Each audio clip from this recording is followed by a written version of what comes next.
여러분은 2024년 임원단들 이 헌금송 부르실 때 좀 어떠셨어요? 예. 저도 이렇게 1년이 주마등 같이 지나가면서 참 이 사람의 눈에도 이렇게 예쁘게 보이는데 주님께서는 또 어떻게 이 영혼들을 보실까 하는 마음이 좀 들었습니다. 자, 오늘은 저희가 이렇게 사는 것과 이 믿는 것에 대해서 이야기를 좀 나눠보려고 합니다.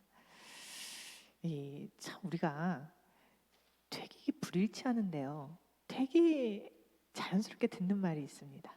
뭐냐면 주변에서 그런 얘기를 참 듣곤 해요. 들리곤 하죠. 아, 저 친구는 믿음은 참 좋은데 뭔가 이게 조금 이게 참 이게 성품이 조금 이게 참 힘들게 해. 그게 말이야. 참 이게 믿음은 참 신실한데 이게 좀 이게 뭐가 이렇게 참 요즘 어려워. 이런 얘기를 합니다. 그런 얘기를 좀 듣게 되죠. 그리고 저희도 이렇게 보면서 저 친구의 믿음은 상당히 이게 좀 깊어 보이는데 왜 이 삶의 선택에서 이렇게 할까? 좀 이렇게 의아한 장면들을 아주 가끔 목격하게 됩니다. 이 포도나무에 이렇게 다른 나무 가지를 접붙이면요, 참 신기하게도 그 다른 가지에서 포도나무가 열립니다. 그처럼 하나님 안에서 뜬금없는 우리가 이렇게 탁 접붙여지면요, 우리께 열리는 게 아니라 참 감사하게도 하나님께 열려요. 이런 이 이치가 있는데 이 하나님과 관계 맺어서 이렇게 믿는 우리들 안에서 그러면 이 하나님 것이 열려야 하는데 좀 뭔가 이상하다 하는 것들이 열려서 이걸 어떻게 이 믿음 가운데서 해석을 해야 될지 조금 이렇게 아리송할 때가 있어요. 오늘 이 본문이 그렇습니다. 오늘 본문이 좀 짧고 이게 되게 임팩트 있게 딱 이렇게 있어서 이게 무슨 말인지 이게 찬찬히 이렇게 좀 살펴봐야 되는데 제가 조금 이렇게 좀 이렇게 쉽게 설명을 드릴게요. 오늘 본문에는요, 이 등장인물이 3명이 나옵니다. 그 전에는요, 좀 이렇게 영화로 따지자면 이렇게 아브라함을 이렇게 조금 포커싱하면서 이렇게 좀 따라갔어요. 그래서 아브라함이 이렇게 조금 만나는 이렇게 롯이라든가 또 하나님과의 대화라든가 하면서 이렇게 아브라함이 좀 클로즈업 되는 좀 상황들이 좀 많았을 겁니다. 근데 이 16장 딱 1절로 돌아오면요, 갑자기 아브라함의 가정이 이렇게 퐁 튀어나와요.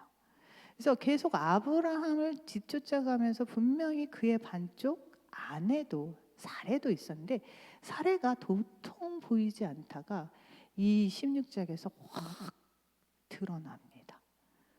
그러면서 이 하나님의 인도하심을 따라가던 이 아브라함을 기점으로 해서 따라가던 가족의 어떤 모습들이 이제 싹 보여요. 자, 이들이요 지금 보통 시간을 보낸 게 아닙니다. 75세에 우르를 떠나가지고 아브라함이 가족과 부모와 친지를 떠나서 하나님이 보여주시는 가나안으로 가라 해서 이들이 발길을 옮겨서 가나안으로 여튼 가요. 잠깐 애굽으로 갔다가 오기는 하지만 애굽에 정착을 합니다. 그리고 10년의 세월이 흘러요. 그때 어떤 일들이 있었어요?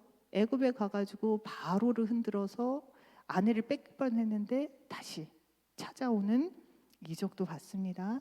뭐 이렇게 막 근데 막 내쫓으면서 막 많은 물건들 막 물품들을 주면서 막 이렇게 풍성하게 가는 뜻하지 않은 풍요함도 봤어요. 그리고 막 풍요해서 이게 이제 나중에는 이 영토가 작아서 싸움질하는 경험도 합니다. 그리고 또한 이 5개 연합국하고 싸우기도 해요. 이 정도로 무엇인가 인간의 힘으로 봤을 땐 도저히 이길 수 없고 한편으로는 이게 해결될 수 없는 것들이 하나님 안에서 쓱쓱 풀리는 걸 보면서 아, 하나님이 정말 우리를 돌보시는 거 맞구나 하는 이들의 이 와칭이 있었고 경험이 있었습니다. 자, 아브라함에겐 당연히 있었고요. 사례에게도 그것을 보고 바로의 틈에서 노여나는 기분도 느렸던 자입니다. 알고 있었어요. 또한 여기에서 나오는 하갈이라고 하는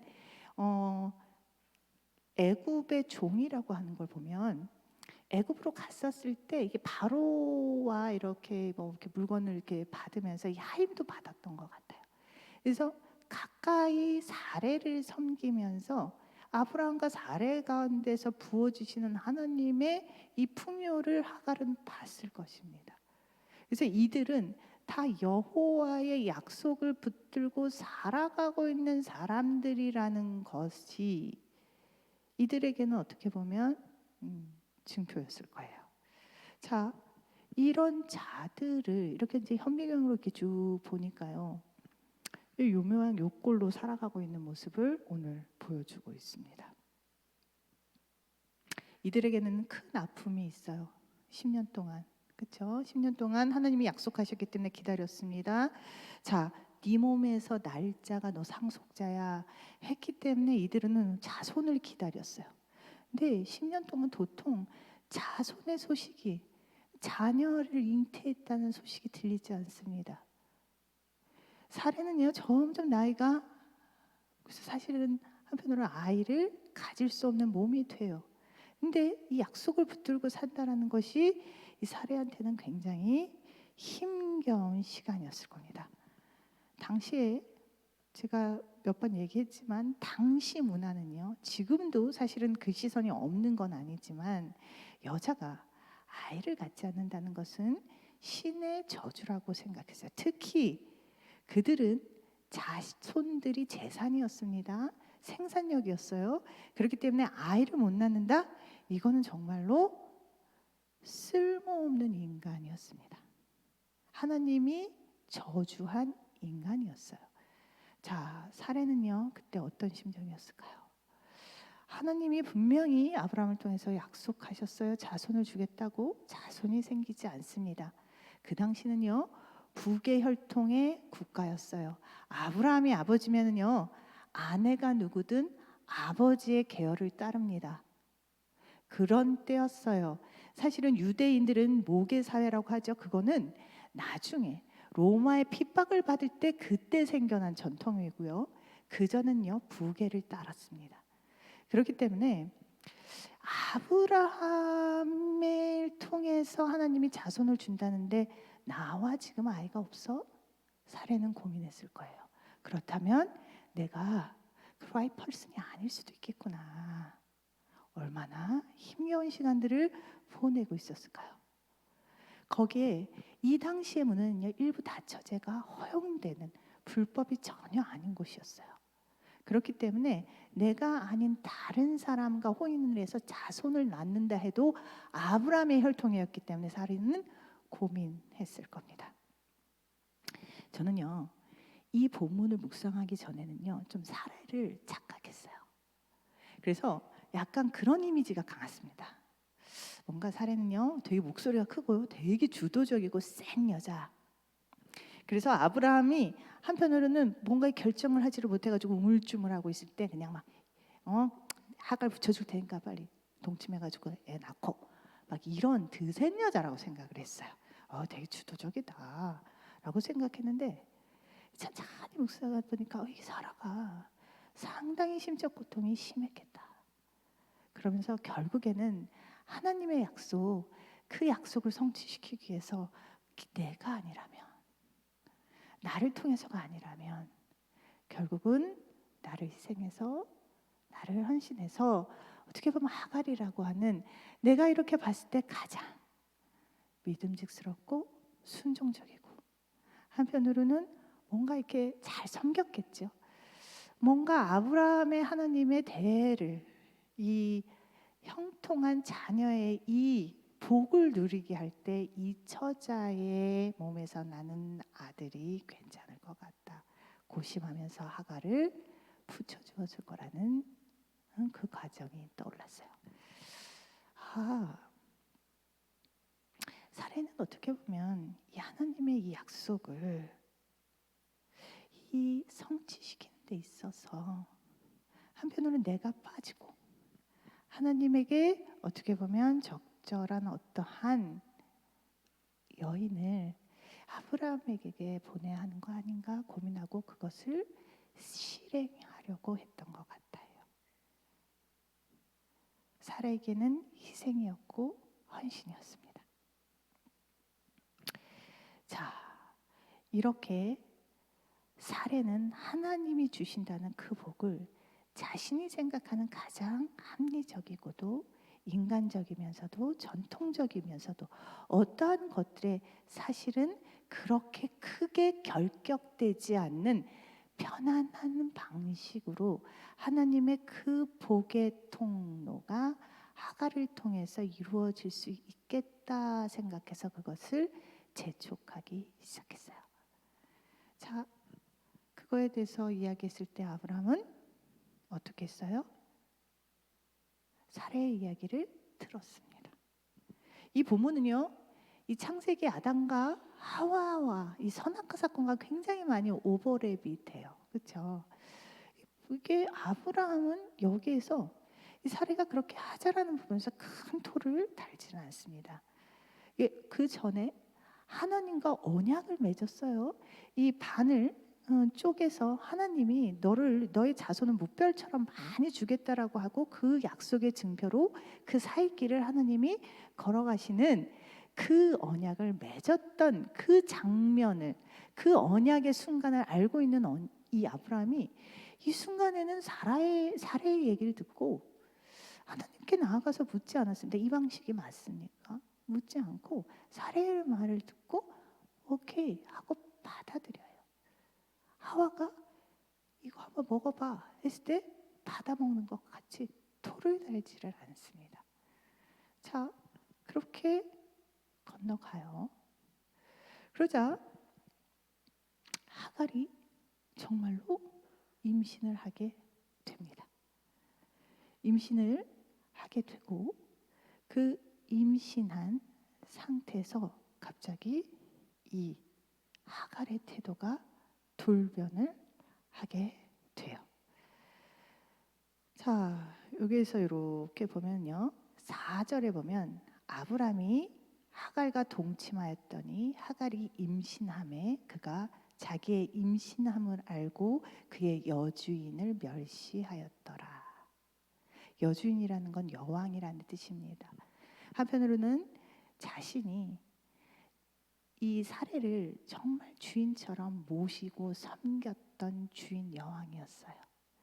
그런데 본인이 다 임신을 한 것을 알게 되고 난 다음에 멸시를 합니다. 이 멸시라는 단어는요, 저주라는 말과 동일한 언어로 사용되고 있어요. 곧 사례는요, 하갈을 통해서 하나님의 축복을 받으려고 했는데 오히려 하갈을 통해서 지금 멸시, 저주를 받는 상황에 놓이게 되었어요. 하갈. 이 친구는요, 놀랬을 겁니다. 그렇게 없던 자녀가 하나님께서 사례가 아닌 자신의 몸을 통해서 하나님이 축복하려고 했던 이 언약의 성취가 자신을 통해서였다라고 생각했을 거예요. 아마 확신에 가까웠을 것 같습니다. 놀랐겠죠. 놀랐을 겁니다. 축복의 아브라함의 근원에 내가 포함됐다는 게 애굽의 어떻게 보면 종으로 왔던 자가 이렇게 쓰임을 받는다는 게 놀랐을 거예요. 그리고 임신을 하니 아브라함이 얼마나 잘해줬겠습니까? 또한 육신적으로도 남편에게 사랑을 받는 상황이에요. 자, 내가 그렇게 모셨던 사례가 알고 봤더니 하나님의 저주를 받는 폐기물이구나라는 걸 알았을 때 더 이상 리스펙할 필요도 신뢰할 필요도 없다라고 생각을 했을 거예요. 모든 것들이 자신의 손아귀에 있다라고 아마 착각했을 겁니다. 그래서 그 친구는 오만해지고 교만해져서 이 모든 은혜를, 이 주님이 부어주시는 힘을 이 친구는 멸시, 저주, 핍박으로 사용하고 있었어요.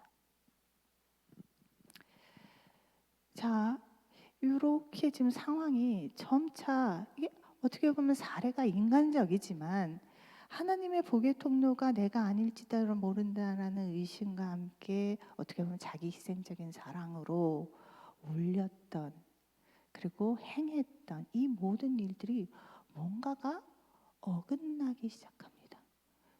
하갈이 돌변을 해요. 자, 그리고 나니까 뭔가 내가 자기 희생적으로 하려고 했던 지금 뭐요?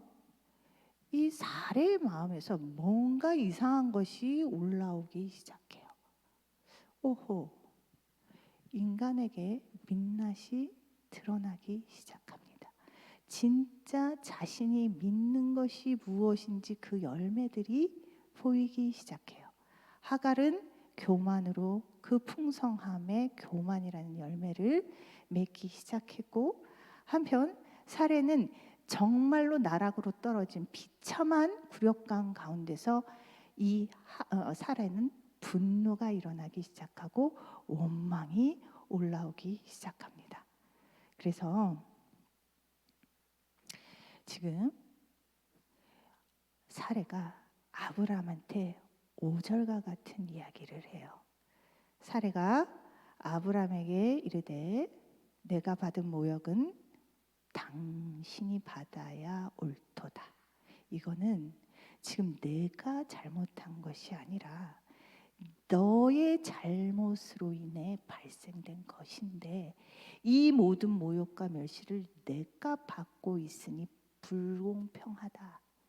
이 모든 멸시는 너가 받아야 하는 거야 라고 말을 하고 있는 것입니다. 하면서 자신의 행위에 대해서는 이렇게 이야기를 해요. 내가 나의 여종을 당신의 품에 두었거늘 그가 자기의 임신함을 알고 자기가 한 것들에 대한 어떠한 문제점도 이야기하지 않습니다.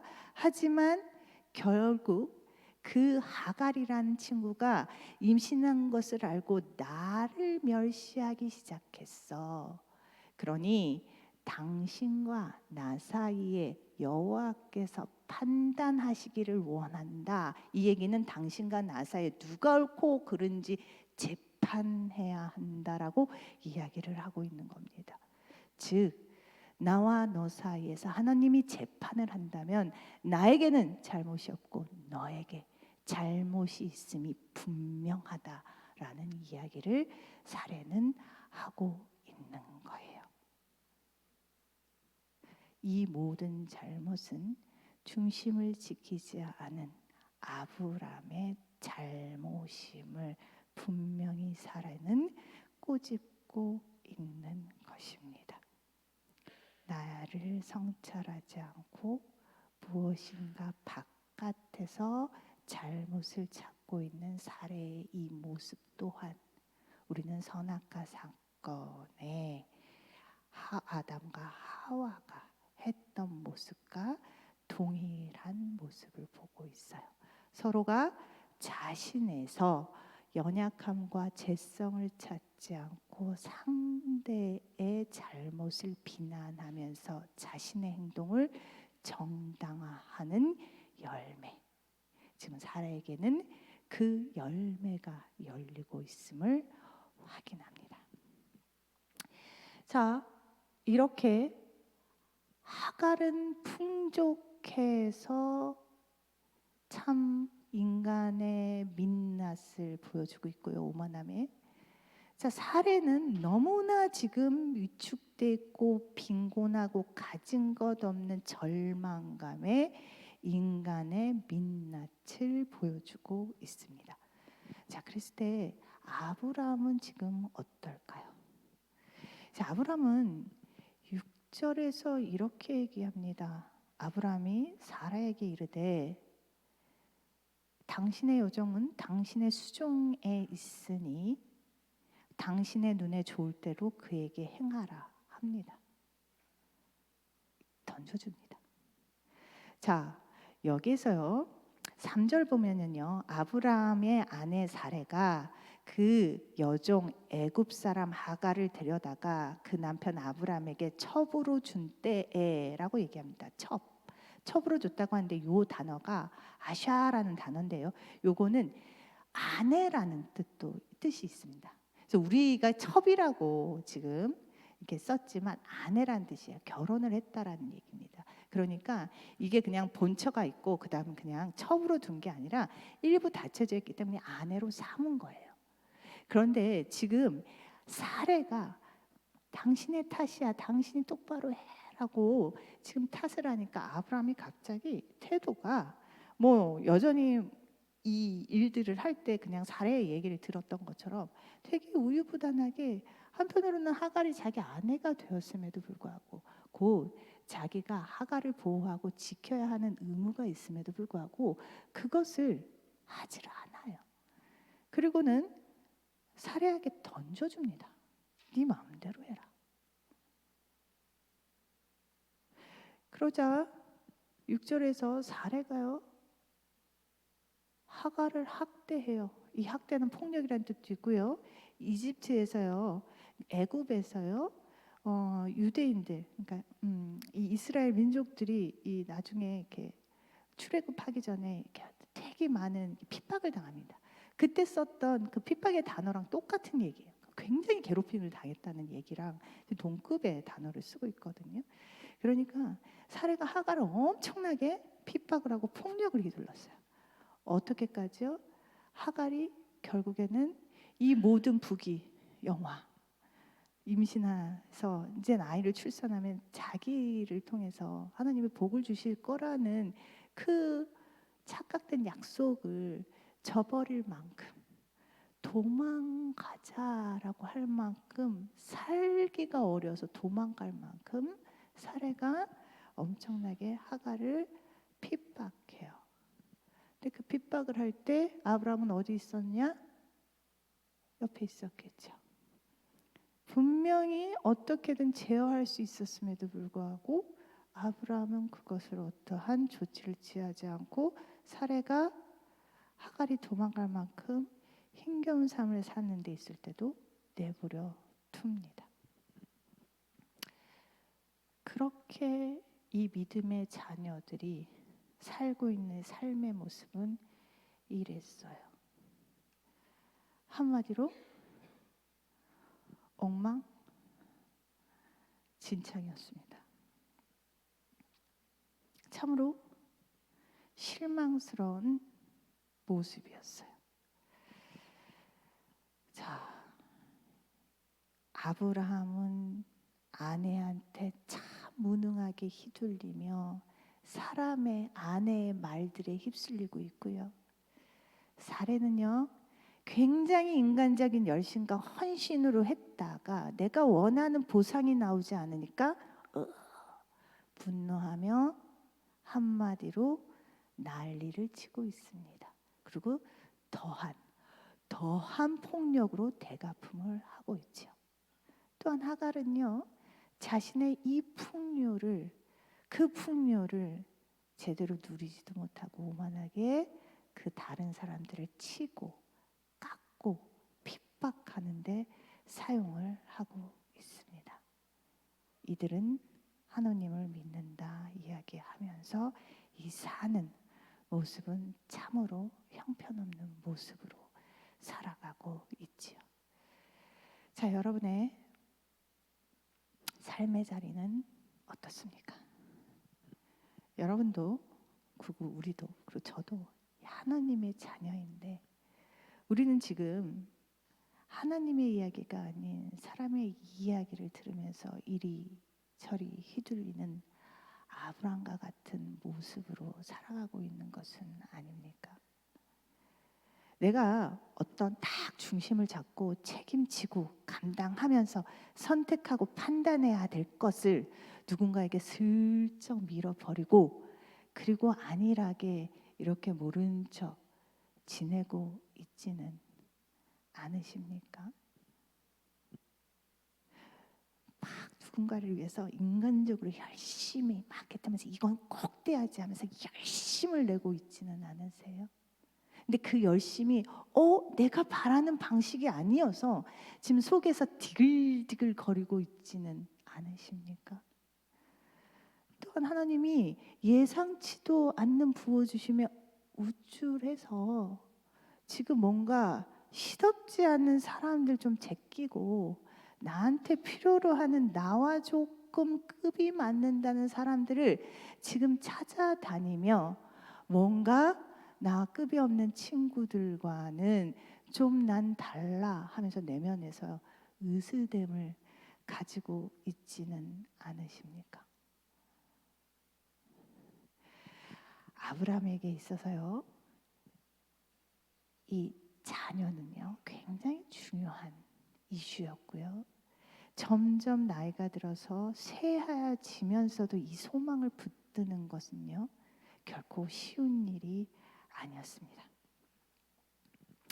그런데 가만히 이 본문을 보면요, 참 많은 시간, 그럼에도 불구하고 이 사라에게는, 하갈에게는, 아브라함에게는 하나님에게 갈 수 있는 수많은 모먼트들이 있었어요.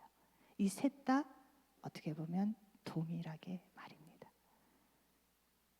한편 아이가 없어서 절망스럽게 끙끙거릴 때 사례는 그렇다면 이것을 하갈이라는 친구를 통해서 갈까라고 생각하기 전에 하나님께 나아갈 수 있는 시간들이 분명히 있었어요.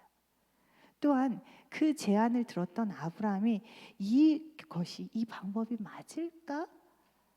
하나님께 나아가 묻고 씨름하는 시간이 분명히 아브라함에게는 있었습니다. 내지는 또한 한편으로는 하갈이 막 풍족하게 부어줄 때 이것들에 대한 이 감사와 두려움을 하나님께 나아가 어찌할지를 하갈이 물을 수 있는 기회도 있었어요. 내지는 사례가 하갈을 돌로에서 핍박을 받을 때 요니언 어떻게 할까? 너무 인간적으로는 힘들지만 이것들을 어떻게 해야 되는지 주님께 나아가 묻고 아뢰며 주님의 뜻을 구하는 시간도 사례한테는 있었습니다. 근데 이 본문 어디에서건 이 세 명이 이 수많은 모먼트, 순간들 가운데 하나님께 묻고자 나아갔다라는 워딩이 발견되지 않습니다. 이들은 하나님의 전능하심, 우리가 연약하게 전혀 상상할 수 없기에 하나님께 물어야 조금씩 깨달아갈 수 있는 이 섭리를 묻고 알고자 나아가기보다는 자신의 경험이나 생각이나 전통이나 관습 가운데 그리고 그냥 아내한테 적당히 맞춰주는 것으로 이들은 이 문제를 해결하려고 했습니다. 그리고 이 결과들은요, 이스마엘이라는 하갈을 통해서 난 아들, 그 아들이 또 펼쳐가는 민족으로 인해서 끝까지 지금도 고통하고 있는 결과들을 낳고 있습니다. 제가 2024년 송구 영신 예배 때 기도를 드렸어요. 기도를 이렇게 딱 드리고 있었죠. 주님, 제가 2025년에도 할 일이 많습니다. 저희 어머니 아프면 제가 너무 힘들어져요. 주님, 우리 어머니 건강을 책임져 주십시오. 기도했습니다. 하나님, 제 허리 잡아주시지 않으시면 저 1년 동안 못 버팁니다. 하나님 잡아주세요. 기도했습니다. 하나님, 상담실에 이거 저거 기도원에 이거 저거 하나님, 주님께서 지켜주시지 않고 평안 주시지 않으면 저 이거 다 감당 못해요. 그래서 막 기도하고 있었어요. 근데 갑자기 기도 중에 내 기도가 틀렸다 라는 마음을 주셨어요. 그래서 가만히 제가 하는 기도를 살펴봤습니다. 내 기도가 틀렸다. 그러면서 갑자기 인간적으로 하기 싫은 기도를 해야 한다는 걸 알아챘습니다. 우리 어머니의 평강을 위해서, 기도원의 평강을 위해서, 또한 상담실의 많은 평강을 위해서, 하나님 내가 무슨 일을 하기 위해서 이 일들의 평강하게 해주세요가 아니라 이들의 평강을 위해서 내가 흔들리고 깨어지고 으스러지는 것이 축복이구나, 그렇게 기도하는 게 맞는 거구나 라는 걸 깨달았어요. 그리고 되게 많이 우는 시간을 가졌습니다. 하나님의 그 뜻의 깊이가 너무 감사해서요. 자, 여러분들 2025년 새해가 밝았습니다. 여러분들도 많은 지금 선택의 그 고민들을 하고 있을 거예요. 이게 또 한 살 더 먹었는데 이 공동체 계속 있어야 되나? 교회를 옮겨야 하나? 공동체 옮겨야 하나? 리더들 중에서는 그런 분들이 있을 거예요. 내가 또 올해 헌신을 해야 하나? 아니면 안식을 해야 되나? 또 내가 시험을 봐야 하나? 그러면 또 많은 것들 놓치게 되는데 그냥 그렇지 말고 내 주변에 있는 사람들 살펴야 하나? 이직을 할까 말까? 저 친구한테 조금 용기 내서 고백해볼까 말까? 뭐 여러 가지 이 것들, 수많은 결정들이 있을 거예요. 여러분들 오늘 이 새 인물을 가만히 묵상해 보십시오. 그리고 이 많은 이 모먼트들 가운데 내 생각과 내 경험과 어떻게 보면 내 감정과 나의 상태에 의지해서 결정하기보다 그 수많은 순간 하나님께 갈 수 있었던 그 기회들을 아브라함과 사라와 하갈이 놓치던 것과 같이 되지 않고 내가 정말 기도 가운데서 내 것들 내려놓고 과연 정말 전능하신 주님께서 내 삶 가운데 무엇을 원하시고 그 가운데에 헌신 가운데서 무엇을 부어주시기를 진정으로 원하시는지를 묻고 하나님의 인도하심을 관찰하며 또한 그 가운데서 내가 할 바와 주님이 하실 일들을 분별하면서 순종하는 시간들을 가져보시길 바랍니다. 사랑은요, 하나님의 사랑은요, 참 묘하게 하나님의 약속은 항상 그 인내를 우리에게 요구하십니다. 너의 방식과 너의 뜻과 너의 생각대로 가시는 게 아니라 하나님의 주권 가운데서 하나님의 방식과 하나님의 때 가운데서 너를 붙잡아 간다라고 하나님께서는 끊임없이 우리를 이야기해 주시고 달려내 가십니다. 우리는 그 안에서 납작 엎드려 순종하며 정말로 주님이 하실 것과 주님이 나를 만들어 가시는 것들에 큰 기쁨을 가지며 주님께 순종하며 나아가는, 그래서 어떻게 보면 나를 주님께 온전히 바치기를 갈망하는 그런 한 해 되셨으면 좋겠습니다. 잠깐 저희 기도하겠습니다.